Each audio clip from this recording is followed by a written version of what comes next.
በጌታችን በኢየሱስ ክርስቶስ የቤዛነት ሥራ ምክንያት እግዚአብሔር ከነገድ ሁሉ፣ ከቋንቋ ሁሉ፣ ከወገን ሁሉ፣ ከሕዝብም ሁሉ ዋጅቶ ለሰማይ አምላክ ነገስታትና ካህናት እንድንሆን አድርጎናል።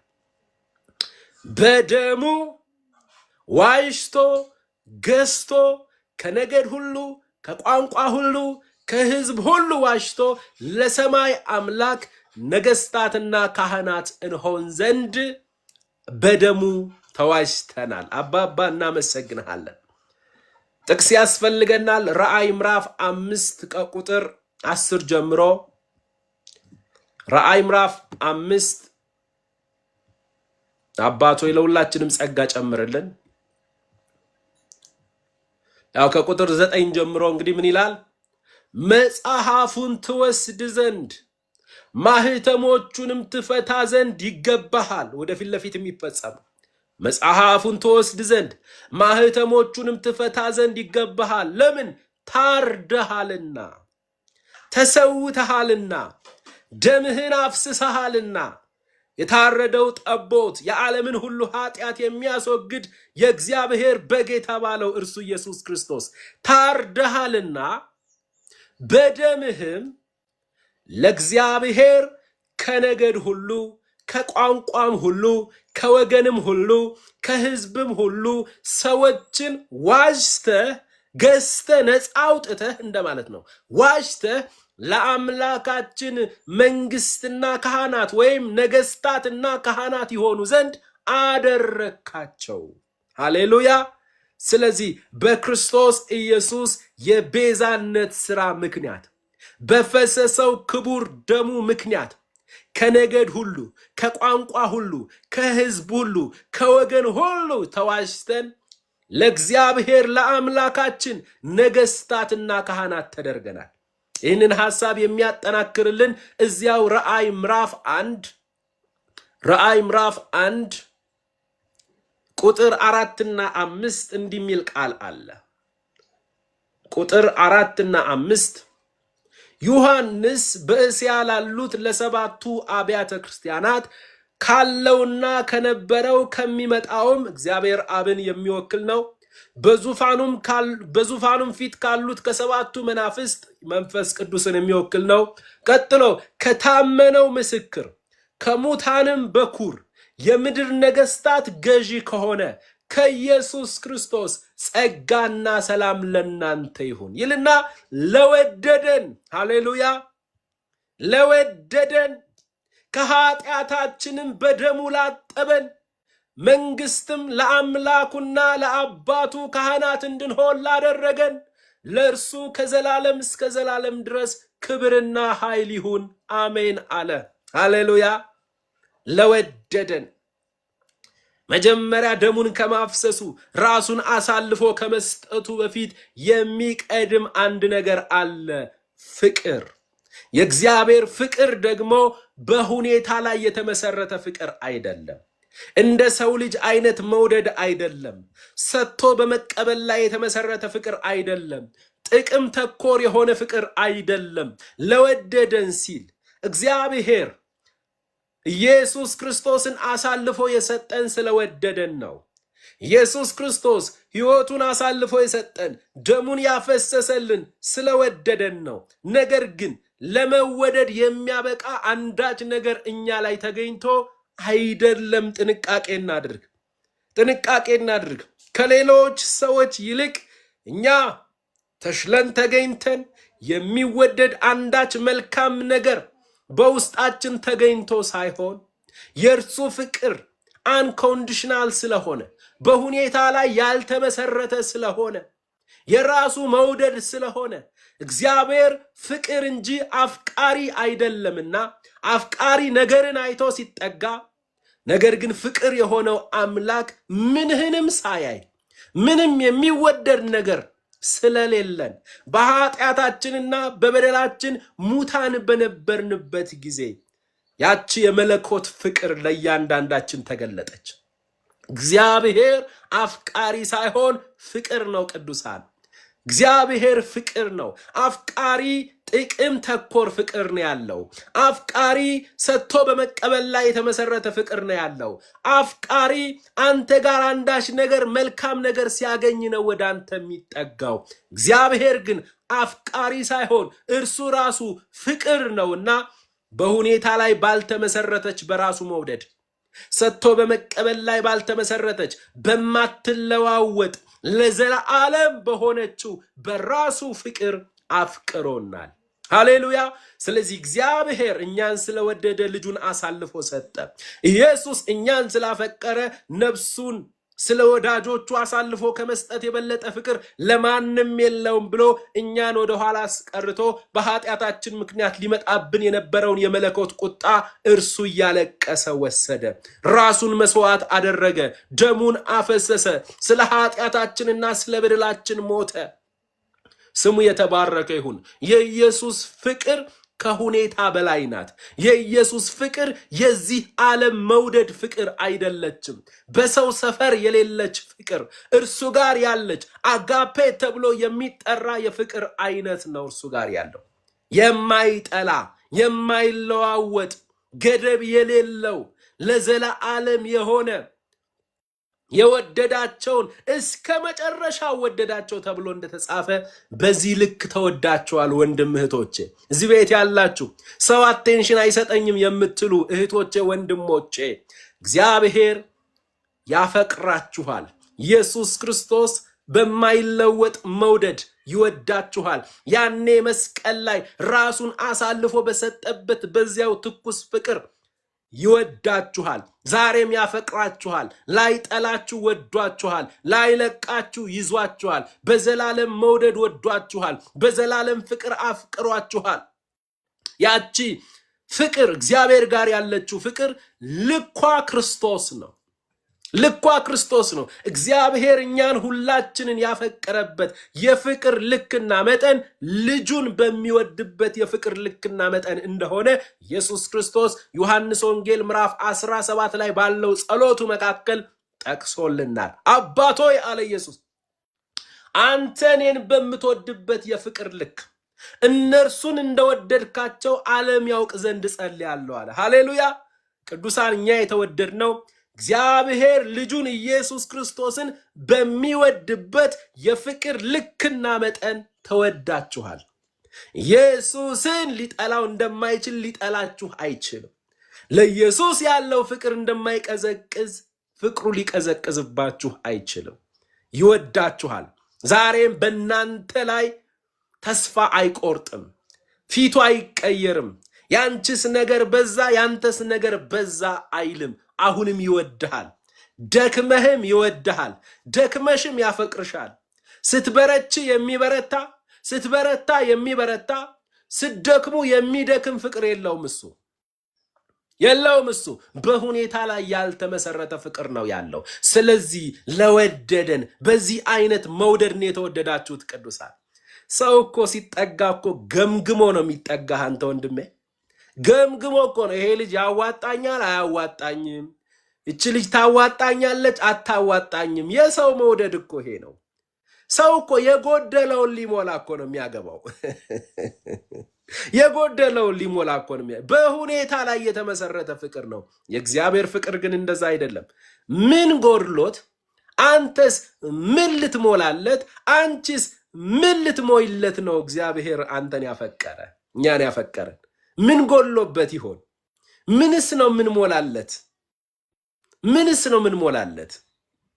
እርሱ አንዳች የሚጎድለው አምላክ አይደለም። ጉድለት በሱ ዘንድ የለችም። ጉድለት በሱ ዘንድ የለ። እሱ ሙሉ ነው፣ ሙሉ ነው። ሊጠቀምብን አይደለም የወደደን። ጉድለት ተፈጥሮበት ሊጠቀምብን አልወደደንም። ይልቅስ የእርሱ ፍቅር ራስ ተኮር ሳትሆን ወደ ሰው ልጆች የተዘረጋች ቅዱሳንን ወይም ሰዎችን የምትጠቅም የማይጠቀምብን ነገር ግን ሁልጊዜም የሚጠቅመን ፍቅር ያለው እግዚአብሔር ብቻ ነው። ስለዚህ ለወደደን አለ። ስለወደደን ምን አደረገ? ከኃጢአታችን በደሙ ላጠበን። እዚህ ቤት ያላችሁ ቅዱሳን ከእድሜ ዘመን ኃጢአታችሁ በኢየሱስ ክርስቶስ ደም ታጥባችኋል። ኃጢአትን ሊያነጻ ሊያጥብ የሚችል ምንም አይነት ውሃ፣ ምንም አይነት ጸሎት፣ ምንም አይነት ስግደት የለም። በሃይማኖት ሰፈር ላይ ያለው የትኛውም የመተጣጠብና የመጠማመቅ ስርዓት በሙሉ ኃጢአትህን ሊያጥብልህ አይችልም።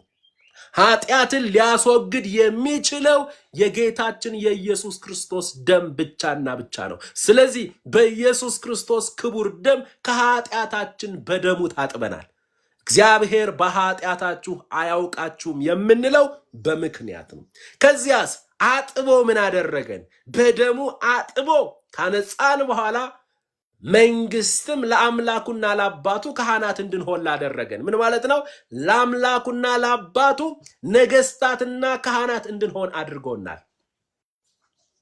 አያችሁ ቅዱሳን፣ ለአምላኩና ለአባቱ ነገስታትና ካህናት እንድንሆን አድርጎናል።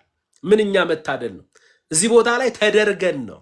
ለምን? በራሳችን መሆን ስለማንችል እርሱ በራሱ ደም ቀደሰን፣ በራሱ ደም ከኃጢአታችን አነጻንና ለሰማይ አምላክ ነገስታትና ካህናት አደረገን። ስለዚህ ሃይማኖተኛው ዓለም ተሸውዷል። ክህነት በቆሎ ትምህርት አይገኝም። ክህነት በኢየሱስ ደም ነው የሚገኘው። ክህነት አሳዘነኝ የድሮ ሃይማኖት አሳዘነኝ። ክህነት ለማግኘት የቆሎ ትምህርት በልተ፣ ቁንጫ በልቶ መከራ በልተ፣ ጎጃም ጎንደር ውስጥ ገብተ አሉ የሚባሉ አስተማሪዎች አሉ።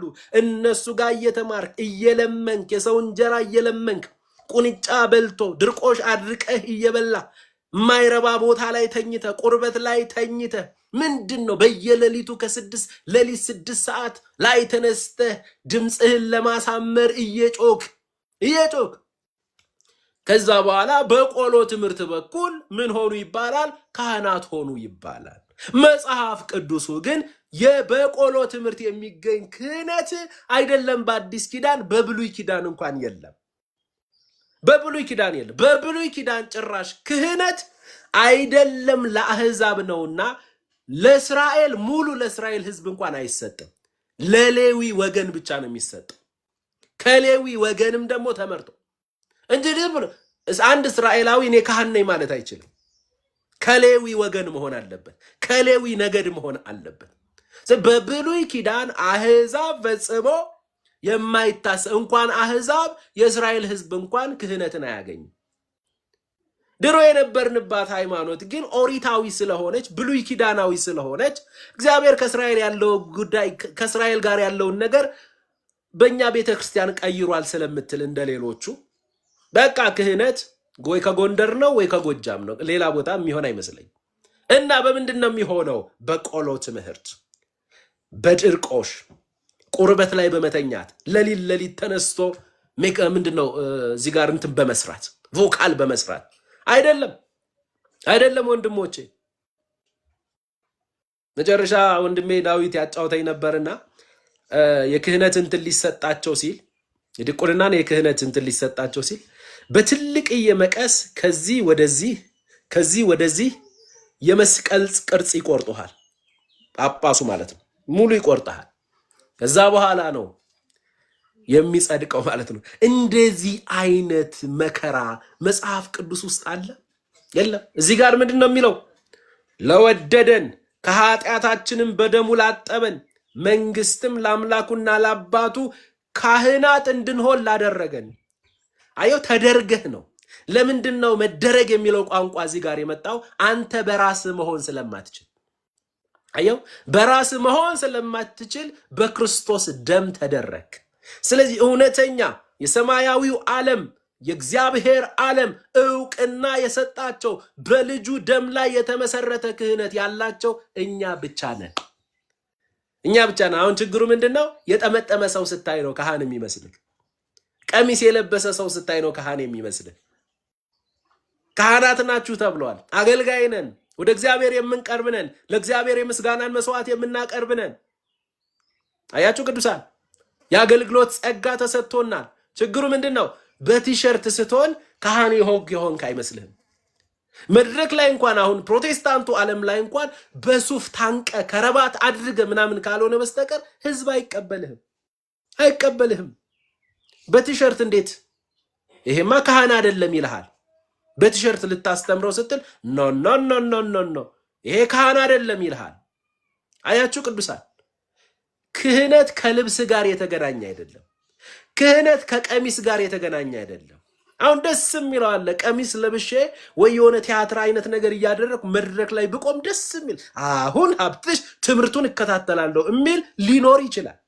እግዚአብሔር ምሕረት ያድርግላችሁና አንዳንድ ጊዜ በሱፍ ካልቆምክ የማይገባው አለ። በሱፍ አዎ ዛሬ ሀብትሽ በሱፍ ነው መድረክ ላይ የቆመው፣ ማስታወሻ እየያዝኩ ነው። ሱፍ የሚል ጥቅስ አለ መጽሐፍ ቅዱስ ውስጥ። ያ ማለት ተዝረክርከ ምናምን ትቆማለህ አይደለም። ለእግዚአብሔር ቤት ነውና ለባንክ ቤት እንኳን ስነ ስርዓት አለ። ዲሲፕሊን የሚባለው ነገር አለ። ለሁሉም ነገር ባገኘነው አጋጣሚ ያችን ያለችንን ነገር በንጽህና ይዘን ለብሰን ጽድት ብለን ብንቆም ጥሩ ነው። ግን ያንን ነገር ካለበስኩኝ ማገለግል የማይመስለኝ ከሆነ ቀጥሎ ደግሞ ህዝቡ ራሱ ያንን ነገር ካለበስኩኝ ዛሬ ታዲያ ምኑን አገለገልከው ወደሚል ነገር ከመጣ ይሄ ነገር አደገኛ ነው። ለምሳሌ የኳየር ልብስ አለ መጽሐፍ ቅዱስ ውስጥ አዲስ ኪዳን የኳየር ልብስ አለ። አንድ አይነት መልአክ የሚያስመስል ሰፋ ያለ ቀሚስ ልበሱ ይላል አይልም። ክርስትና ከሚለበሰው ልብስ ጋር ግንኙነት የለውም። ሞደስቲ የሆነ ልብስ መልበስ ተገቢ ነው። ጤናማ ልብስ፣ አቴንሽን የማይሰርቅ ልብስ መልበስ ጥሩ ነው። ከዛ ውጭ ግን ቅዱሳን ራሱ ያንን ነገር በመልበስ ምክንያት እንደሆነ ልዩ ሰው አድርገው እየተመለከቱ ከመጡ ወንድሜ ከዛ ሰፈር ጥፋ። የኢየሱስን ፒክቸር ልታበላሽ ነው። ሰው ሁሉ ወደ አንተ የሆነ ነገር እየሳለ ስለሆነ ተወው። እዛ ድሮ የነበርንበት ሰፈር ጋቢውንም ቀሚሱንም ምኑንም ጥለን መጣን። አሁን ጴንጤ መድረክ ላይ ደግሞ ቀሚስ አድርጎ የሚቆም አለ። ቀሚስ አድርጎ እዚሽ ላይ ኮላር ያደርጋል። ጳውሎስ አድርጎ ነበር ወይ? ሐዋርያቶች አድርገው ነበር ወይ?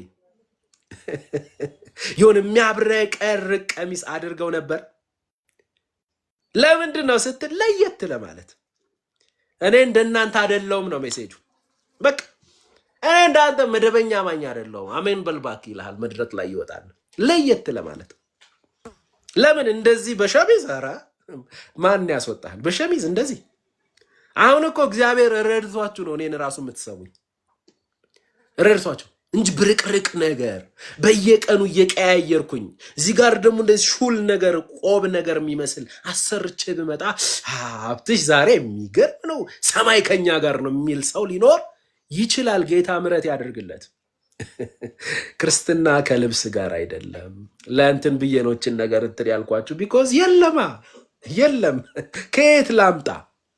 እንዲህ ሲሉ አይታል ኳየሮቹ ምናምን ሲያሸበሽቡ፣ እዚህ ጋር ደግሞ ሰፊ ስለሆነ እዛው ከነ ገብርኤል ሰፈር የመጡ ነው የሚመስሉት።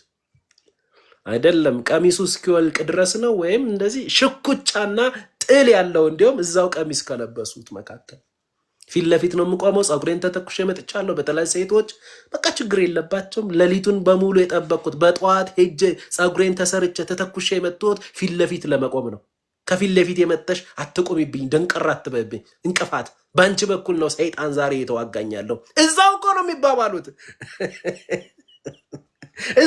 የሚባባሉት። ብዙ ጊዜ ኳየር ውስጥ በጣም ጠብ ይበዛል፣ ክርክር ይበዛል። ምንድን ነው ብለን ስናስብ ከወንድሜ ደብዬ ጋር አንድ ነገር ላይ ነው የደረስነው። ሰይጣን ራሱ ድሮ ኳየር ስለነበረ ያንን ቦታ መበጥበጥ ይወዳል መሰለኝ፣ ይወዳል ያንን ቦታና እንግዲህ ሰበር ዜና ነው። እንመለስ። ስለዚህ ለእግዚአብሔር ነገስታትና ካህናት ተደርገናል ቅዱሳን፣ ለሰማይ አምላክ። አሁን አንተ ወንድሜ በክህነት እንግዲህ በብሉይ ኪዳን እንደምናውቀው በክህነት ሴት ካህን አይደለችም። ድሮ የመጣንበትም ሃይማኖት ሴት ካህን አይደለችም። ክርስትና ውስጥ ግን ያመኑ ቅዱሳን ወንዶችም ሴቶችም እኩል እግዚአብሔርን የማመስገን ወደ እግዚአብሔር የመቅረብ በተሰጣቸው ጸጋ የማገልገል ድፍረት ተሰጥቷቸዋል። ለወንዶችም ለሴቶችም። እኛ ጸጋ አልተሰጣቸውም ሳይሆን ሴቶች እንዴት ማገልገል አለባቸው። ድምፅሽን ቀይረሽ እንድትይ አንፈልግም። ሴት ልጅ ሴት ስትሆን ነው የሚያምረው። እንደዚህ አይነት ሴት ጥሩ አይደለም። ከተፈጥሮ ውጭ የሆንሽ ነው። በዛ ላይ በወንድ ላይ ሰልጥነሽ ማስተማር አትችይም። እኔ አይደለሁም ሐዋርያው ጳውሎስ ብሏል። ሕፃናትን ወጣቶችን ታስተምሩ ዘንድ ተፈቅዶላቸዋል። ከዛ ውጪ ግን ወንዱ ከታች እያለቀሰ ሴቷ መድረክ ላይ ቆማ አካኪ ዘራፍ የምትል ከሆነ ትበላለህ ይርባሃል የምትል ከሆነ ጥሩ አይመጣም። ወጋው ትላለች። ባገኘችው አጋጣሚ ደግሞ ትዳር የማፍረስ ጸጋ ያላታለች። ትዳር የማፍረስ ጸጋ ያንን ካንቺ ጋር ያለውን ልጅ ወጋውት ምትላለች። እና ምን መሰላችሁ ቅዱሳን፣ ጸጋ ተሰጥቶናል። እንዴት መጠቀም አለብን? እሱ የሴቶች አገልግሎት የሚል አለ፣ እንመለከተዋለን። ሴት ልጅ ራሱ ጥሩ አይደለም፣ ቀደም ካለች ጥሩ አይደለም፣ ትጎዳለች። ለምንድን ነው? ለጉዳት ለጥቃት የተጋለጠች ፍጥረት ናት ሴት። ጌታ ኢየሱስ ክርስቶስ የሴቶች እኩልነት በሚል ለምንድን ነው 12 ሐዋርያት ሲመርጥ 6 ወንድ ሐዋርያት በማርች 8 መንፈስ ደግሞ 6 ሴት ሐዋርያት ቢመርጥ ምን ችግር አለበት? አፖስትልና አፖስትሊት ነው ቢመርጥ ምን አለበት? ጠንቅቆ ያቀናል። የሰራን ጠፍጥፎ የሰራን እሱ ስለሆነ ሴት ልጅ ሁል ጊዜም ለአደጋ የተጋለጠች ፍጥረት ናት። ኢየሱስ ደግሞ እህቶቹን አሳልፎ መስጠት አይፈልግም። ወንድ ልጅ ለቻሌንጅ ነው የተፈጠረው። ወንድ ልጅ ቆዳው ራሱ ጠንካራ ነው፣ ለመቆፈር እችን ምድር በቻሌንጅ እንዲያልፍ የተፈጠረ ነው። ስለዚህ ሀገር አቋርጦ እንደ ሐዋርያው ጳውሎስ መርከብ ተሰብሮ መርከብ ሰባሪ ላይ ውለህ ልታድርም ትችላለህ። ሴት ልጅ እንደዚህ አይነት ነገር ማለፍ አትችልም። ኢየሱስ ደግሞ እህቶቹን እንደዚህ አይነት ነገር ውስጥ ማስገባት አይፈልግም። ስለዚህ ሴቶች ረጋ ማለት ነው ያለባቸው። ሴቶች ሴት መምሰል አለባቸው። በቤተ ክርስቲያን ውስጥም በትዳርም ደግሞ በክርስትና ምልልስም ሴትነትሽን ስትጠብቂ ነው ሰማይ ካንቺ ጋር የሚሆነው። ሴትነትሽን ስትጠብቂ ነው እግዚአብሔር ነገርን ሁሉ የሚያቀላጥፈው። በትዳር ውስጥም ደግሞም በቤተ ክርስቲያን ውስጥ ሴቶች ለሽማግሌዎች ታዛዥ የምትሆኑ ከሆነ እውነት እላችኋለሁ ጸጋ ይጨመርላችኋል። እውነት እላችሁ እግዚአብሔር ከብዙ ሪስክ ራሱ ይጠብቃቸዋል። እንጂ ብሎ ነገር የለም። ሴትም ወንድም እኩል ነው። ለእናንተ የተሰጠው ለእኛም ተሰጥቶናል። ድምፃችንን የመቀየር መብታችን የተጠበቀ ነው። በቃ አልገባንም ማለት ነው። አልገባንም። ኢየሱስ ክርስቶስ የተፈጥሮን ሕግ ሊሽር አልሞተም። ስለዚህ ሴት ናት፣ ወንድ ነው። አሜሪካ እንግዲህ ትልቋ የዓለማችን ትልቋ ሀገር ክርስትና ላይ ነው። የክርስትና እውነት ላይ የመጽሐፍ ቅዱስ እውነት ላይ ነው የሀገሯ ሕገ መንግስት ራሱ የተመሰረተው። የዛሬን አያድርገውና አሜሪካ የምትባለው አገር መጽሐፍ ቅዱስ ላይ ነው የተመሰረተችው። የኃያልነቷ ምክንያትም ይሄ ነው። የታላቅነቷ ሚስጥር መጽሐፍ ቅዱስ ነው። ግን በአሜሪካ ታሪክ የሴት መሪ የለም። ለምን? በመጽሐፍ ቅዱስ ነው የቀረጹት።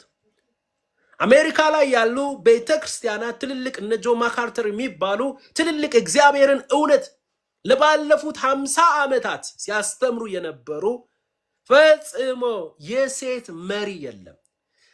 ከ30 ዓመት በፊት የኢትዮጵያ ቤተክርስቲያንን መጠየቅ ትችላላችሁ። ሙሉ ወንጌልንም ቃለ ሕይወትንም ትልልቅ መስራች ሰዎችን የማግኘት እድል ነበረኝና እየጠየቅኳቸው ነበር። አንዳንድ ነገር የሴት መሪ አናውቅም ነው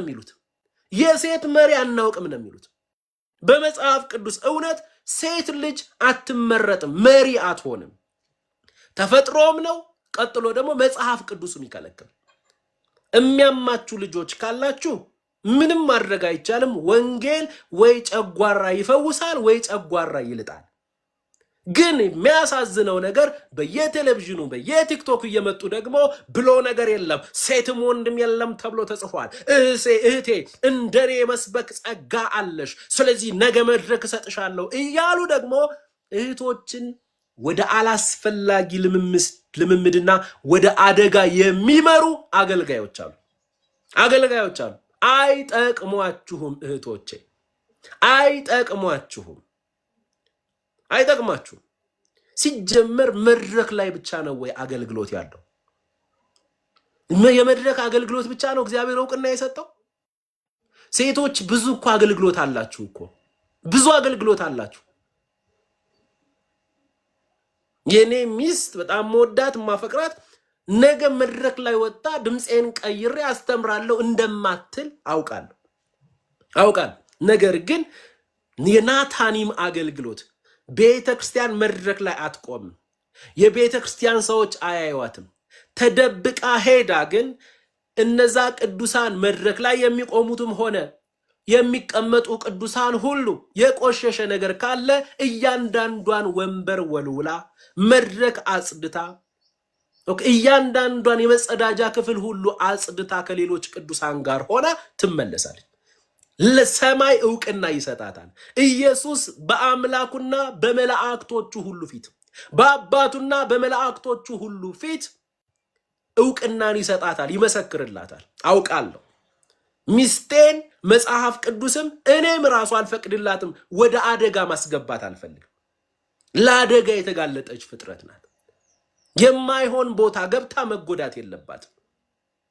ግን ጸጋ አላት። የግድ መድረክ ላይ የሚቆም ሰው ነው ጸጋ ያለው አይባልም። አያችሁ ቅዱሳን።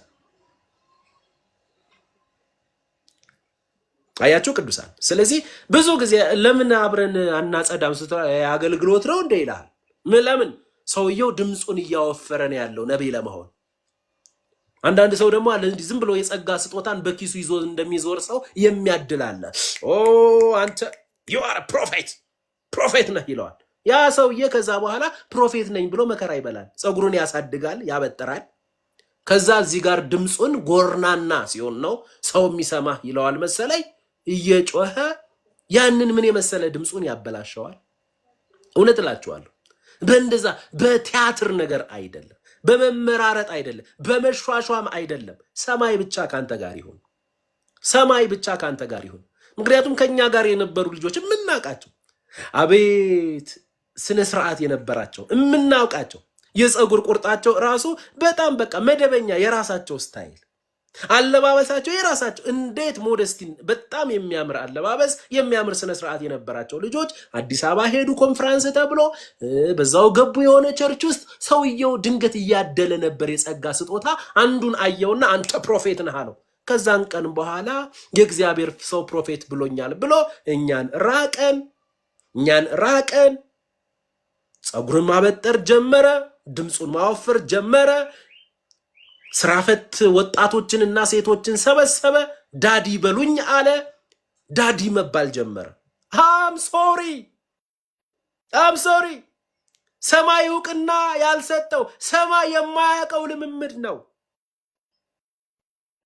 ዋካ አባ ጸጋ ጨምርልን። እሺ ስለዚህ በጌታችን በኢየሱስ ክርስቶስ በፈሰሰው ደሙ ከኃጢአታችን ሁሉ ታጥበን ለሰማይ አምላክ ነገስታትና ካህናት ተደርገናል። አሁን ምዕራፍ 5 ቁጥር 9 መጽሐፉን ትወስድ ዘንድ ማህተሞቹንም ትፈታ ዘንድ ይገባሃል፣ ታርደሃልና። ተመልከቱ፣ በደምህም ለእግዚአብሔር ከነገድ ሁሉ ከቋንቋም ሁሉ ከወገንም ሁሉ ከህዝብም ሁሉ ሰዎችን ዋሽተ ለአምላካችን መንግስትና ወይም ነገስታትና ካህናት የሆኑ ዘንድ አደረካቸው። በብሉይ ኪዳን የነበረው በእንስሳ ደም ላይ በተመሰረተው በዚያ ኪዳን ውስጥ የሌዊ ነገድ ብቻ ነበረ ካህን የሚሆነው። በአዲስ ኪዳን ግን የሆነ ነገር ላይ ፎከስ የሚያደርግ የሆነ ህዝብ ላይ ፎከስ የሚያደርግ ክህነት የለም። እስራኤል ህዝብ ከእስራኤል ህዝብ መካከል ደግሞ ከሌዊ ነበር በብሉይ ኪዳን። በአዲስ ኪዳን እንደዛ የሚባል ነገር የለም። በክርስቶስ ኢየሱስ በቤዛነቱ ሥራ በፈሰሰው ደሙ ሰው ሁሉ በዓለም ላይ ያሉ ከነገድ ሁሉ ከየትኛውም ነገድ፣ ከቋንቋ ሁሉ ከየትኛውም ቋንቋ፣ ከወገን ሁሉ ከየትኛውም ወገን፣ ከሕዝብም ሁሉ በዓለም ላይ ካለ ከየትኛውም ሕዝብ በክርስቶስ ኢየሱስ ያመኑ ቅዱሳን በክርስቶስ ኢየሱስ ክቡር ደም አማካኝነት ለሰማይ አምላክ ነገስታትና ካህናት ተደርገናል። ነገስታትና ካህናት ተደርጋችኋል። አባባ እናመሰግንሃለን። ስለዚህ ቅዱሳን አሁን የሌዊ ነገድ ብቻ ተብሎ ሌዊ የሚል የለም በአዲስ ኪዳን። ወደኛ ሀገር በምንመጣበት ጊዜ አማራ፣ ኦሮሞ፣ ትግሬ፣ ጉራጌ፣ ሀዲያ፣ ከምባታ የሚባል ነገር የለም። ከሁሉም ያመኑ ሁሉ ካህናት ተደርገዋል። አውሮፓ፣ አሜሪካ፣ ነጭ፣ ጥቁር፣ የትኛውም በዓለም ላይ ያለ ህዝብ በክርስቶስ ካመነ በዓለም ላይ ያለ የትኛውም ቋንቋ ተጠቃሚ ሰው በክርስቶስ ካመነ ከዘር ከነገድ ከቋንቋ ከወገን ከህዝብ ሁሉ ተዋጅቶ ለሰማይ አምላክ ነገስታትና ካህናት ይደረጋል። አሜዚንግ። ከህዝብ ሁሉ ካለ ስፔሲፊክ የሆነ የተጠቀሰ ህዝብ የለም።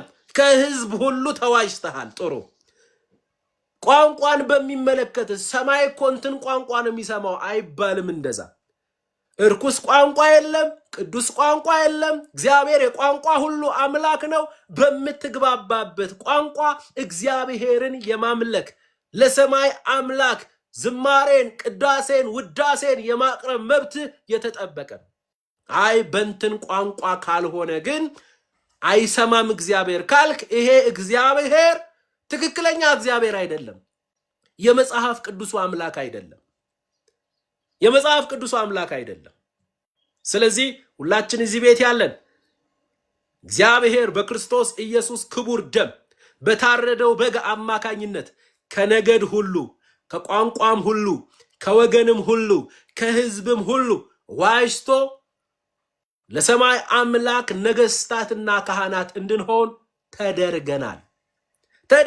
አለቀ በቃ። አይ እኔ የእንትን ወገን ስለሆንኩ እኔን ብቻ ነው የሚሰማኝ ብሎ ነገር የለም። በአዲስ ኪዳን እንኳን አንተን ነውና አይሁድን አይሰማም። እንኳን አንተን ከየት እንደመጣህ እንኳን እንትን በብሉይ ኪዳን እንኳን ዕውቅና ያልተሰጠህ አንተን ነውና በብሉይ ኪዳን ዕውቅና የተሰጠው ህዝብ ራሱ በአዲስ ኪዳን አይሁዳዊ ስለሆነ ስፔሻል ክላስ የለውም እንኳን እኛ አሕዛቦቹ። ስለዚህ ሁላችንም አሁን ችግሩ ምንድነው መሰለ? ከዘር ከነገድ ከቋንቋ ከወገን ተዋጅተናል እንልና ተዋጅተን ለሰማይ አምላክ ነገስታትና ካህናት ተደርገናል።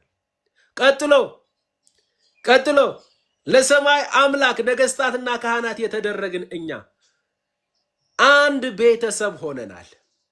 አገራችን በሰማይ ነው። እግዚአብሔር አባታችን ነው። ጌታ ኢየሱስ ወንድማችን ነው። መንፈስ ቅዱስ አስተማሪና መሪያችን ነው። እኛ ሁላችን እርስ በርሳችን ወንድማማቾች ተብሎ ተጠርቷል። መጽሐፍ ቅዱሱ እንደዛ ነው የሚለው። አንድ ቤተሰብ ከሆነ አሁን ችግሩ ምን መሰላችሁ? ኢየሱስ ክርስቶስ በፈሰሰው ደሙ ከነገድ ሁሉ ከቋንቋ ሁሉ ከወገን ሁሉ ከህዝብም ሁሉ ዋጅቶ ቋንቋችን ሳያግደው ነገዳችን ሳያግደው ወገናችን ሳያግደው እኛን እግዚአብሔር በልጁ ደም ከተቀበለ እኛ እርስ በርሳችን ታዲያ በቋንቋ በዘር በነገድ የምንባላው ጥቅስ ያገኘኸው ከየት ነው? እግዚአብሔር አንተን በነገድ ሳይሆን በክርስቶስ ካስተማረክ ከተቀበለክ እግዚአብሔር በቋንቋ ሳይሆን በክርስቶስ ከተቀበለ ታዲያ እኛ እርስ በርሳችን እግዚአብሔር እኛን በተቀበለበት በክርስቶስ ኢየሱስ መቀባበል ያቃተን ለምንድን ነው? መቀባበል ያቃተን ለምንድን ነው? እታች ላይ ጥያቄ የምትጠይቁ የጥያቄ ቀን ስላለ እዛ ላይ መልስላችኋለሁ።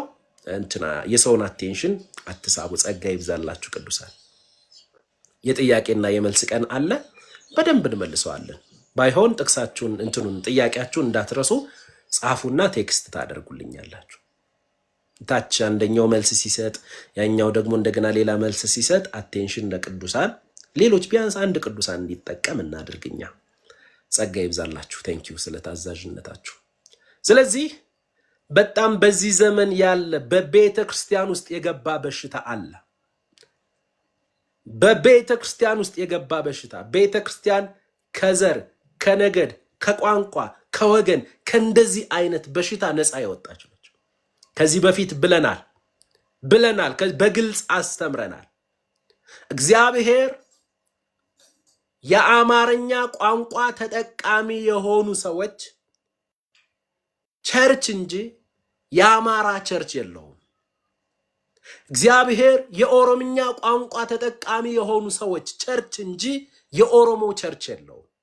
እግዚአብሔር የትግርኛ ቋንቋ ተጠቃሚ የሆኑ ሰዎች ቸርች እንጂ የትግሬ ቸርች የለውም። ኦኬ፣ የሃዲያ የከምባታ ቸርች የለውም። ነገር ግን የሃዲየኛ ቋንቋ፣ የከምባተኛ ቋንቋ፣ የወላይተኛ ቋንቋ ተጠቃሚ የሆኑ ሰዎች በተሰጣቸው ቋንቋ እግዚአብሔርን ያመልኩ ዘንድ ተፈቅዶላቸዋል። ነገር ግን አሁን ላይ የሚታየው ነገር የሚያስፈራ ነው። በዘር በነገድ በቋንቋ ቤተክርስቲያን ተከፋፍላለች። ቤተክርስቲያን የፖለቲካ ፓርቲ መስላለች። ቤተክርስቲያን በዘር የተደራጁ ሰዎች ይዘዋታል። ቤተክርስቲያን በቋንቋ የተደራጁ ሰዎች ይዘዋታል። በጣም የሚያስፈራ ነገር ነው ያለው። አንዳንድ ቦታ መግባት ራሱ ይከብዳል። ስትገባ ራሱ በአድነት ይሰማሃል። አንዳንድ እህቶቼ ወንድሞቼ የሚመሰክሩልኝ ምስክርነት አለ። ከባድ ነው።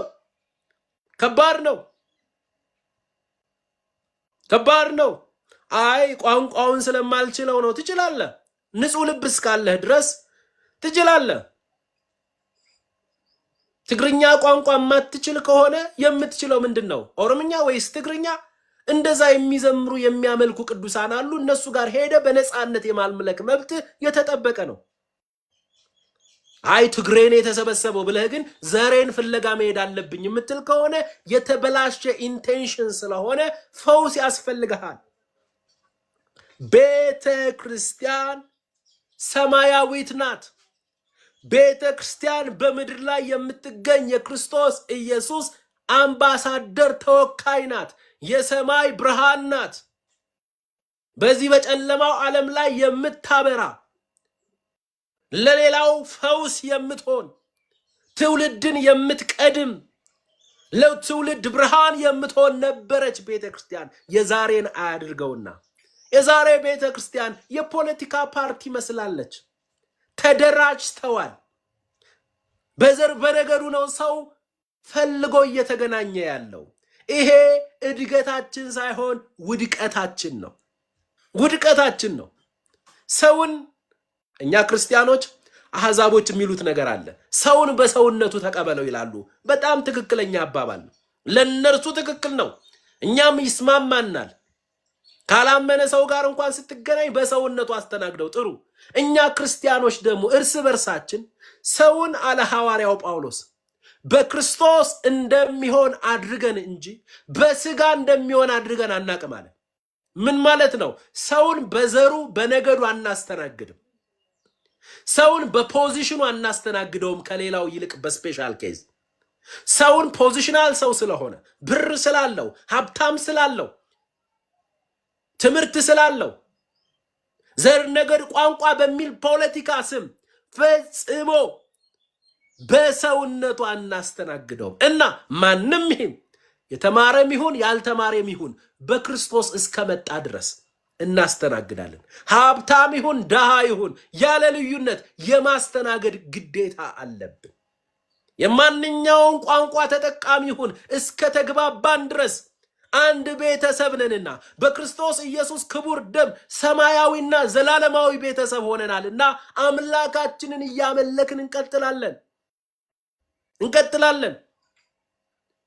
እግዚአብሔር እኛን የተቀበለን በማን ነው? ወንድሞቼ እህቶቼ፣ እግዚአብሔር በዘርህ አስተናግዶሃል።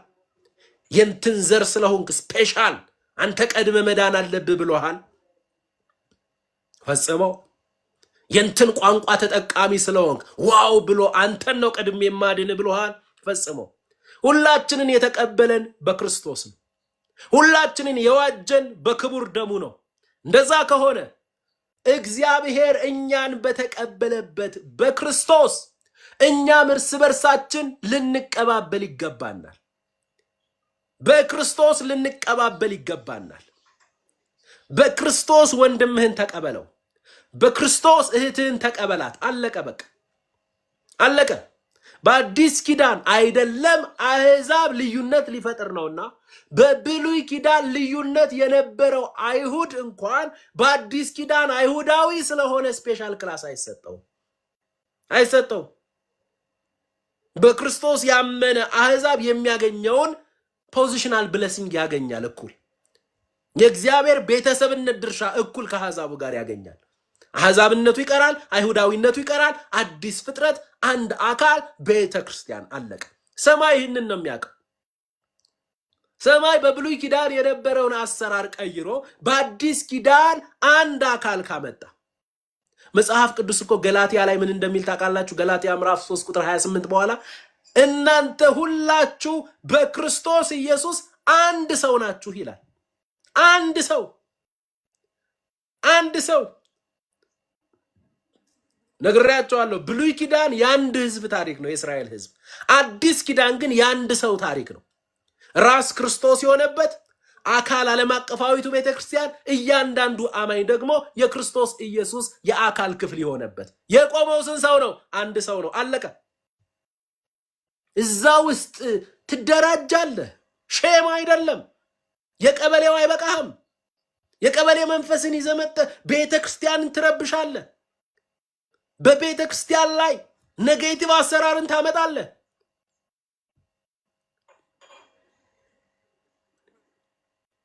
ፖለቲካ ላይ የተቀመጡ ክርስቲያን ወንድሞቻችን አሉ። ስለ እነርሱ እግዚአብሔር እናመሰግናለን። እኔ በራሴ ፖለቲካውን ዓለም እንዲቆጣጠሩ የምፈልገው ክርስቲያኖች ናቸው። ለምን? የሰላም አለቃ የሆነው ኢየሱስ በእነርሱ ውስጥ ስላለ አገርን ያረጋጋል፣ አገርን ሰላም ያደርጋል። አምናለሁ በዚህ። ነገር ግን እዛ ፖዚሽናል ቦታ ላይ ያሉ ወንድሞቻችን፣ እዛ የፖለቲካው ዓለም ላይ ያሉ ወንድሞቻችን ዓለምን በሚያስተዳድሩበት መንፈስ ቤተ ክርስቲያንን መጥቼ ካልገዛው አንድ ለአምስት ካላደራጀው ካሉ ግን ጥሩ አይደለም። ሰማይ ይቆጣል። እኛም አንፈቅድም። አየው፣ ዓለም በዲሞክራሲ ልትመራ ትችላለች። ቤተ ክርስቲያን ግን በዲሞክራሲ ሳይሆን በቴዎክራሲ ነው የምትገዛው። ቴዎክራሲ ማለት አምላካዊ አገዛዝ ማለት ነው። የዓለም አገዛዝ ኮንስቲቲዩሽኑ ሊሆን ይችላል፣ ህገ መንግስት አለው። እኛም በዚህ ምድር ላይ እስካለን ድረስ እንደ ሰው በዚያው ኮንስቲቲዩሽን እነሱ በሚመሩን መስመር እንጓዛለን። ወደ ቤተ ክርስቲያን መጥተህ ግን ህገ መንግስቱ መፈጸም አለበት የምትል ከሆነ ልክ አይመጣም። የቤተ ክርስቲያን ህገ መንግስቷ የእግዚአብሔር ቃል ነው። መሪዋ ክርስቶስ ኢየሱስ ነው። ራሷ ክርስቶስ ኢየሱስ ነው። ዲሞክራሲንና ቴዎክራሲን ለዩ። ለዛ ነው የተደበላለቀ ነገር። ለዛ ነው ቤተ ክርስቲያን ራሱ አንድ የፖለቲካ ፓርቲ መስላ ተከፋፍላ ያሳዝናል። የሚሰብከውን ሰውዬ ዘሩ ምንድነው ብለህ አጣርተ መራቅ ከጀመርክ ወንድሜ በሽታ ላይ ነው ያለኸው። የኢየሱስን ደም ረግጠሃል። ተጠንቀቅ። እኔ በግልጽ ነግርሃለሁ፣ ተጠንቀቅ። ወይ ጌታ ኢየሱስ! እግዚአብሔር በአማርኛ ብቻ ነው የሚመለከው ያለው ማን ነው? እርሱ የቋንቋ ሁሉ አምላክ አይደለም እንዴ? በሃዲየኛ አይመለክም? በሃዲየኛ ቋንቋ ምስጋና ይገባው? በወላይተኛ ቋንቋ አይመለክም? እግዚአብሔር የቋንቋ ሁሉ አምላክ ነው። በኦሮምኛ ቋንቋ አይመለክም? እግዚአብሔር ይመለካል። በትግርኛ ይመለካል፣ በጉራግኛ ይመለካል፣ በእንግሊዘኛ ይመለካል፣ በዕብራይስጥ ቋንቋ ይመለካል፣ በቻይንኛ ይመለካል። አላያችሁም? ሶሻል ሚዲያ ላይ ቻይናዎች በራሳቸው ቋንቋ ሲያመልኩ ላይገባህ ይችላል። አዎ የሚመለከው ቅዱስ አምላክ ነው። አዎ ከቻልክ ከጎን ያለውን ሰው አስተርጉመኝ በለው። ቋንቋ ደግሞ ይለመዳል ደግነቱ። ካልገባ የመጨረሻዋን ፊደል እየተከተልክ አብረ ዘምር። የመጨረሻዋን ፊደል እየተከተልክ ቻይንኛም ይሁን እንግሊዘኛም ይሁን የመጨረሻዋን ሆሊ ሲሉ ሊ ትላለህ አብረ። ምን አገባ? እዚህ ገባዋል አምላክ።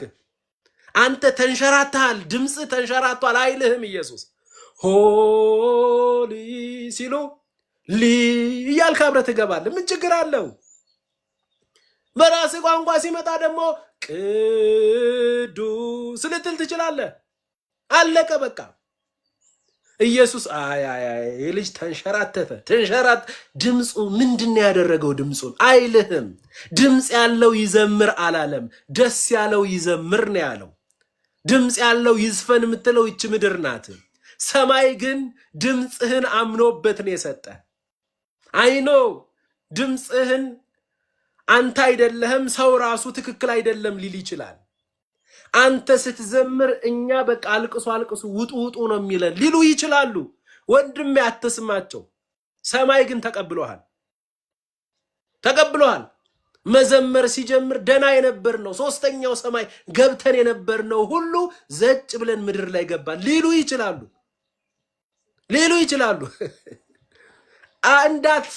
እንዳትሰሚያቸው እህቴ። ይሄንን ቋንቋሽን ምንድነው ይሄኛውን ድምጽሽን ከለሩን ጉሮሮሽን የገጠመልሽ የናዝሬቱ ኢየሱስ ነው። ጉሮሮህን የገጠመልሽ የናዝሬቱ ኢየሱስ ነው። ስለዚህ ደስ ያለው ይዘምር እንጂ ድምጽ ያለው ይዘምር አይልም። በዛ ላይ ዝማሬም ደግሞ ጸጋ ስጦታም ነው። ግን አብረን እንዘምራለን። በሚቀጥለው ዘላለም ከሚቀጥሉ የጸጋ ስጦታዎች መካከል ዘላለማዊ የጸጋ ስጦታ ምንድነው? ወርሺፕ ብቻ ነው። ማስተማር ይቆማል፣ ትንቢት ይቆማል፣ ምን ይቆማል? ምንድነው የሚቀጥለው? ወርሺፕ። ወደ ዝማሬ ዓለም ነው የምትቀላቀለው። ሆሊ ወደሚሉ መላእክቶች ሰፈር ነው የምትገባው። ሄደዛ እኔ ድምጼ ምናምን አትል። እዛ ራሱ ማቻ ያደርጋል። በቃ እዚሁ ተለማመደው።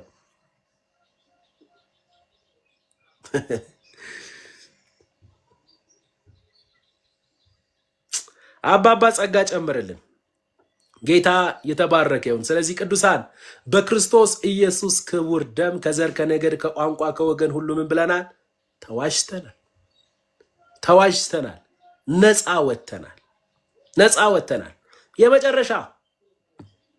የመጨረሻ ዛሬ የምንጨርሰው 10ኛ በክርስቶስ ኢየሱስ የቤዛነት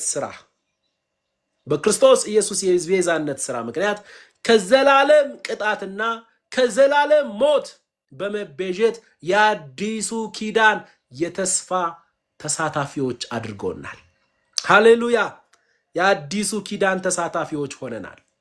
እንዴት መታደን ነው! ዕብራውያን ምዕራፍ 9 ከቁጥር 12 ጀምሮ ምን ይላል? ዕብራውያን ምዕራፍ 9 አባ ጸጋ ጨምርልን። ከቁጥር 12 ጀምሮ እንደሚል ቃል አለ። የዘላለምን ቤዛነት አግኝቶ ይላል። የምን ቤዛነት? የዘላለም ቤዛነት። የቀረበው ቤዛነት የአንድ ዓመት አይደለም፣ የአንድ ሰሞን አይደለም፣ የዘላለም ነው። ቤዛነቱ ዘላለማዊ ነው። እስከ ዛሬ ድረስ የተማማርናቸው ሁሉ የዘላለም ቤዛነት ስለሆነ በረከቶቻችን ሁሉ ዘላለማዊ ናቸውና የዘላለም ቤዛነት አግኝቶ አንድ ጊዜ ፈጽሞ ወደ ቅድስት በገዛ ደሙ ገባ እንጂ በፍየሎችና በጥጆች ደም አልገባም። ቀጥሎስ ቁጥር 13 የኮርማዎችና የፍየሎች ደም በረከሱትም ላይ የተረጨ የጊደር አመድ ስጋን ለማንጻት የሚቀድሱ ከሆነ ነውር የሌለው ሆኖ በዘላለም መንፈስ ራሱን ለእግዚአብሔር ያቀረበ የክርስቶስ ደም እንዴት ይልቅ ሕያውን እግዚአብሔርን ልታመልኩ ከሞተ ሥራ ሕሊናችሁን ያነጻ ይሆን? ስለዚህ የፊተኛው ኪዳን ሲጸና ሕግን የተላለፉትን የሚቤዥ ሞት ስለሆነ የተጠሩት የዘላለም ርስት የተስፋ ቃል እንዲቀበሉ እርሱ ክርስቶስ ኢየሱስ የአዲስ ኪዳን መካከለኛ ነው። ሃሌሉያ! የአዲስ ኪዳን መካከለኛ ነው። ስለዚህ የዘላለም ቤዛነትን አግኝቶ ቤዛነቱ ምናዊ ነው? ቅዱሳን ዘላለማዊ ነው። የኢየሱስ ክርስቶስ ቤዛነት፣ የኢየሱስ ክርስቶስ ምትክነት፣ የኢየሱስ ክርስቶስ የቤዞት ሥራ ዘላለማዊ ስለሆነ በዚህ ዘላለማዊ ቤዛነት ላይ የተቀበልናቸው በረከቶች በሙሉ ቤዛነቱ ዘላለማዊ ስለሆነ በረከቶቻችን ዘላለማዊ ናቸው። በዚህ ቤዛነት የዕድሜ ዘመን የኃጢአት ስርየት ተቀብለናል። አዎ ዘላለማዊ የኃጢአት ስርየት ተቀብለሃል። ከዚህ በኋላ እግዚአብሔር በኃጢአትህ አያውቅህም። ቤዛነቱ ዘላለማዊ ስለሆነ ልጅነታችን ዘላለማዊ ነው። ቤዛነቱ የአንድ ዓመት አይደለምና የአንድ ዓመት ልጅነት የለንም። ቤዛነቱ የአንድ ዓመት አይደለምና የአንድ ዓመት ህይወት፣ የሚጠፋ ህይወት፣ የሚለወጥ ህይወት የለንም። ቤዛነቱ የአንድ ዓመት አይደለምና የአንድ ዓመት ጽድቅና ቅድስና የለንም። ቤዛነቱ ዘላለማዊ ነው። ስለዚህ ዘላለማዊ በሆነው ቤዛነት፣ ዘላለማዊ በሆነው የቤዛነት የቤዞት ሥራ የተቀበልናቸው በረከቶች በሙሉ ቤዛነቱ ዘላለማዊ ነው። ጽድቃችን ዘላለማዊ ነው። ቤዛነቱ ዘላለማዊ ነው። ቅድስናችን ዘላለማዊ ነው። ቤዛነቱ ዘላለማዊ ነው። ልጅነታችን ዘላለማዊ ነው። ቤዛነቱ ዘላለማዊ ነው። የኃጢአት ስርየታችን ዘላለማዊ ነው። ቤዛነቱ ዘላለማዊ ነው። የተቀበልነው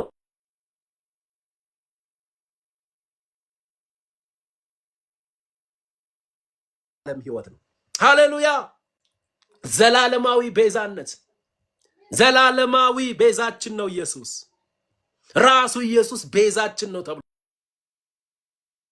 ተጽፏል እኮ። አንደኛ ቆሮንቶስ ምዕራፍ 1 ቁጥር 30 ላይ በአዲሱ መደበኛ ትርጉም በክርስቶስ ኢየሱስ ለመሆን የበቃችሁት ከእርሱ ከእግዚአብሔር የተነሳ ነው። እርሱ ክርስቶስ ከእግዚአብሔር ዘንድ ለኛ ጽድቃችን፣ ቅድስናችን፣ ጥበባችንና ቤዛነታችንም ነው ይላል። ስለዚህ ጽድቃችን ክርስቶስ እንደሆነ ሁሉ ቤዛነታችንም ክርስቶስ ነው። በእርሱ የቤዛነት ሥራ የተቀበልናቸው በረከቶች ሁሉ ዘላለማዊ ናቸው። ለምን? ቤዛነቱ ዘላለማዊ ስለሆነ። ቤዛችን ዘላለማዊ ነው። የቤዛችንም ሥራ ቤዛነቱም ዘላለማዊ ነው። አንጠፋም፣ ለዘላለም አንጠፋም። የማይጠፋ ህይወት ተሰጥቶናል። የማይበላሽ ህይወት አግኝተናል። አንዳንድ ብልጣብልጥ አስተማሪዎች አዎ ኢየሱስ ክርስቶስ እኮ አያጠፋህም እኮ አባቴ የሚሰጠኝን ሁሉ ወደ ውጭ አላወጣም ብለዋል እኮ። አይለቀንም እኮ። እውነት ነው እኮ አይለቀንም። ግን እርሱ ሳይሆን አንተ ልትለቀው ትችላለህ። እርሱ አያጠፋም፣ አንተ ልትጠፋ ትችላለህ። ይሄ የብልጣብልጦች ወንጌል። እኔና አማኙ ተያይዘናል አላለም። እኔ ራሱ አልለቅህም ብሎ ይዤሃለሁ ነው ያለ። አንተማ ባገኘው አጋጣሚ እኮ ለመለቀቅ እኮ ሴንሲቲቭ ነህ። ለአንተ እኮ ትልቅ ነገር እኮ ይሄንን ብለህ ያስተማርከው ወንድሜ እኮ ትልቅ ነገር እኮ አይደለም። ኢየሱስ የሆነች ሴት እኮ የኢየሱስን እጅ እኮ እንድትለቅ ልታደርግ ትችላለች። ሴንሲቲቭ ነህ። በግ ሲልህ እኮ አፕሪሼት እያደረገ ጠንካራ እያለህ አይደለም እኮ። በግ ማለት ደካማ፣ ለአውሬ ቅርብ፣ ለመጥፋት ቅርብ የሆነ። ስለዚህ ከበጎቼ ጋር ተያይዣለሁ አላለም። ከእኔም እጅ ከአባቴም እጅ ማንም ሊነጥቃቸው አይችልም ሲል እኔም አባቴም ይዣቸዋለሁ ብሎ ደብል የሆነ ሴኪዩሪቲ ሰጥቶናል። ደብል ሴኪዩሪቲ። አንላቀቅም አላለም። አንተ ለመልቀቅ ቅርብ ነህ። አልለቅህም ነው ያለ። ከቶም አልተውህም ነው ያለ። እሱ አያጠፋህም፣ አንተ ግን ልጠፋ ትችላለህ። ምን አዲስ ነገር አለው? ተነግሮኔል እንዴ? እንደ ጠፉ በጎች እኮ ተቅበዘበዙ ነበር ተብለናል። መጥፋት እኮ ትልቁ ኳሊቲያችን ነበረ። ነገር ግን አሁን በአዲስ ኪዳን የተሾመልን እረኛ የማያጠፋ የአባቱን በጎች ለአውሬ አሳልፎ የማይሰጥ ነው። እችን ነገር ልናገርና ልጨርስ። ድሮ የነበርንበት ሃይማኖት ኢየሱስ አማላጅ ነው ስንል ይከፋቸዋል። ኢየሱስ ሊቀ ካህናት ነው ስንል ደግሞ ደስ ይላቸዋል። እነሱ ቀድመው ሁሉ ሊቀ ካህናት ነው። የቋንቋ ጉዳይ እንጂ ሊቀ ካህናት ማለት አማላጅ ነው፣ አማላጅ ማለት ሊቀ ካህናት ነው። አንድ ስራ ነው። ተመልከቱ። ግን አማላጅ የሚለውን ለሌላ ክፍል አስቀድመው ሰጥተዋል እና ስታነሳው ለኢየሱስ ስትሰጠው አይመቻቸው። ግን ሊቀ ካህናት ነው ስትላቸው አዎ እኮ ሊቀ ካህናት ማለት እኮ በዚህ በኩል ምን ማለት ነው? አማላጅ ነው።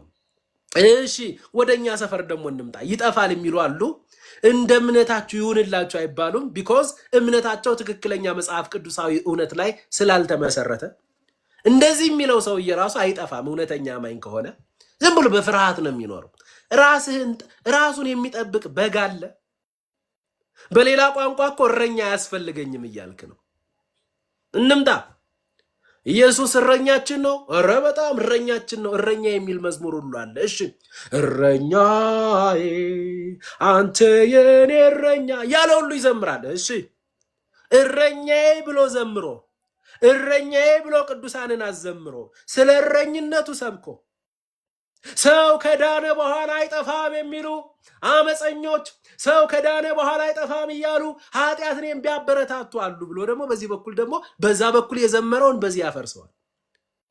ኢየሱስ እረኛዬ ነው ካልክ እኮ የዘላለም ሕይወት ዋስትናዬ ነው ማለት እኮ ነው። እረኛህ ነው የዘላለም ሕይወት ዋስትና። የዘላለም ሕይወት ዋስትና ላንተ አይሰጥህም።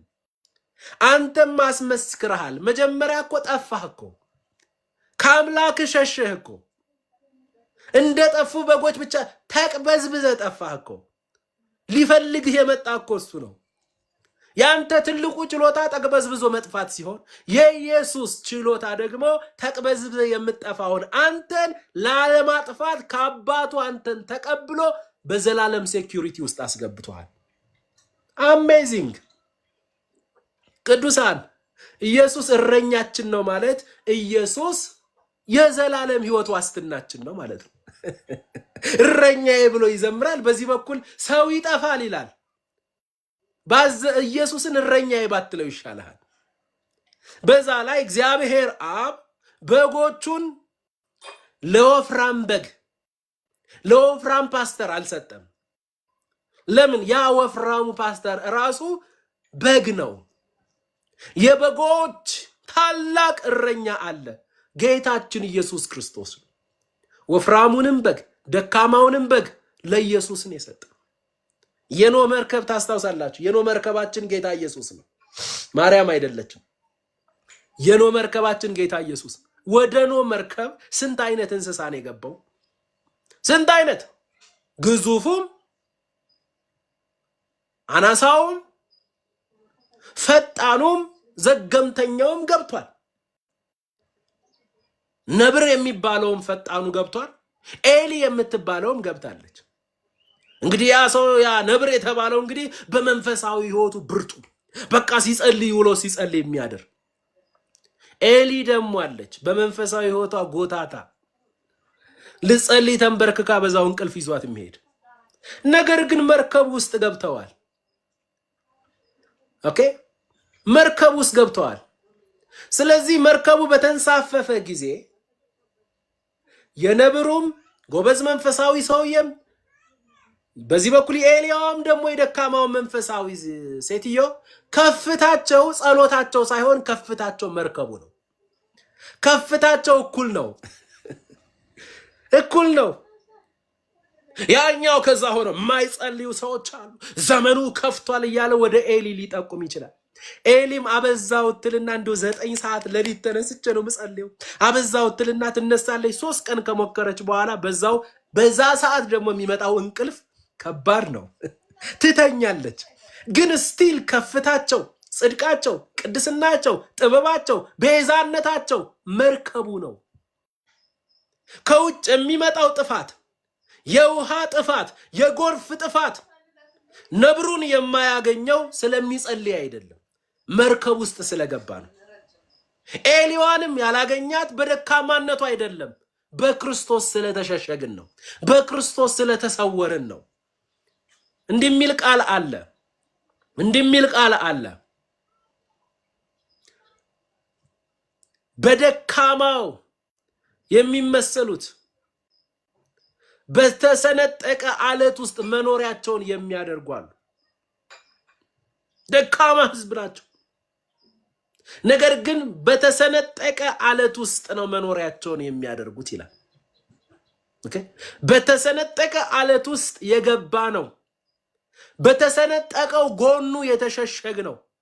የእርሱ የአካል ክፍል ተደርገን በእርሱ በመንፈስ ቅዱስ የአካል ክፍሉ አጥንትና ስጋው ሆነን የገባ ነው። እሽኮኮች ደካሞች ህዝቦች ናቸው፣ መኖሪያቸውን ግን በተሰነጠቀ አለት ውስጥ ያደርጋሉ እንደሚል በተሰነጠቀው አለቱ በተበሳው ጎኑ በሰንጣቃ አለታችን በኢየሱስ ውስጥ ተሰውረናል። ከዚህ የተነሳ የእርሱ የአካል ክፍል አጥንትና ስጋው ሆነናል እና ከዚያ ሊያወጣን የሚችል ኃይል የለም። አይ እኔ ራሱ ወጣለሁ እንዳትል እኔ ራሱ አልለቅህም ብሏል።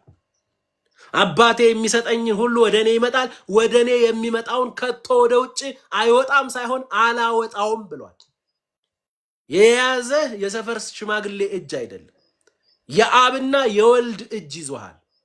ደብል የሆነ ኢተርናል ሴኩሪቲ ተሰጥቷል።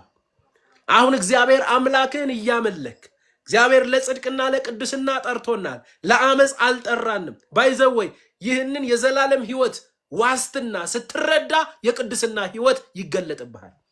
እንዴት መኖር እንዳለብህ ይገባሃል። የዘላለም ህይወት ዋስትና ያልገባው ሰው ፈጽሞ ከኃጢአት ባርነት ነፃ በስጋት ነው የሚኖረው። የዘላለም ህይወት ዋስትና የገባው የጸጋ አስተምህሮ የገባው ሰው በኃጢአት ደስተኛ ሆኖ መኖር አይችልም። ኃጢአትን እንደ ውሃ መጠጣት አይችልም። ኃጢአተኝነትንና ዓለማዊ ምኞትን እየካደ በጽድቅና በቅድስና እግዚአብሔርን በመምሰል መኖር የሚችልበት አቅም እዚያ ጸጋ ውስጥ አለ። የዘላለም ህይወት ዋስትናን ስትረዳ የጽድቅ ህይወት ይገለጥብሃል። ያንን እውነት ስትረዳ ነገሩ ቀላል አይደለም። ስለዚህ ለክርስቲያንነት የሚመጥን ክርስቲያናዊ ምልልስ ይገለጥብሃል። ወንጌል በብልጣብልጥነት አይሰራም። ስለዚህ የዘላለም ቤዛነት ቀርቧል። ዘላለማዊ ቤዛነት ቀርቧል። ትምህርታችንን እንዲህ ብለን እንጨርስ። ሁላችሁም መዝሙር 103 ላይ እንሂድና መዝሙር 103 ላይ መዝሙረኛው ዳዊት አስቀድሞ ስለ እግዚአብሔር ቤዛነት የዘመረው መዝሙር አለ። እኛም ሁላችን እንዘምራለን፣ አብረናው እናነባለን። አብረን ታንክ ዩ ጂሰስ።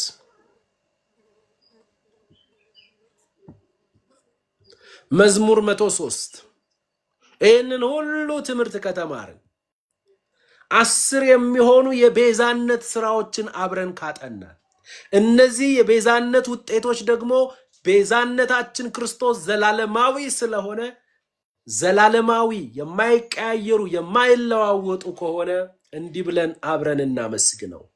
ነፍሴ ሆይ እግዚአብሔርን ባርኪ፣ አጥንቶቼም ሁሉ የተቀደሰ ስሙን።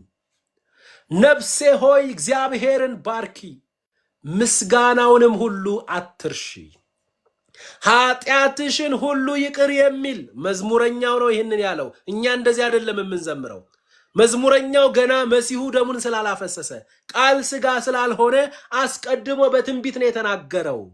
እኛ ግን የትንቢት ፍጻሜ ሆኖልናልና ኃጢአትሽን ሁሉ ይቅር የሚል ሳይሆን ኃጢአትሽን ሁሉ ይቅር ያለ፣ ሃሌሉያ፣ ደዌሽንም ሁሉ የፈወሰ በመገረፉ ቁስል ተፈውሳችኋል እንደሚል ሕይወትሽን ከጥፋት ያዳናት ከዘላለም ሞት አላዳነንምን?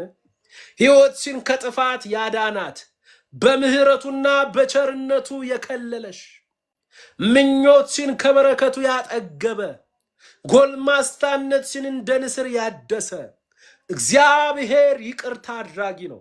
ሃሌሉያ! እግዚአብሔር ይቅርታ አድራጊ ነው። ለተበደሉ ሁሉ ይፈርዳል። ለሙሴ መንገዱን አስታወቀ፣ ለእስራኤልም ልጆች አደራረጉን። እግዚአብሔር መሐሪና ይቅር ባይ ነው። ሃሌሉያ! እግዚአብሔር መሐሪና ይቅር ባይ ነው።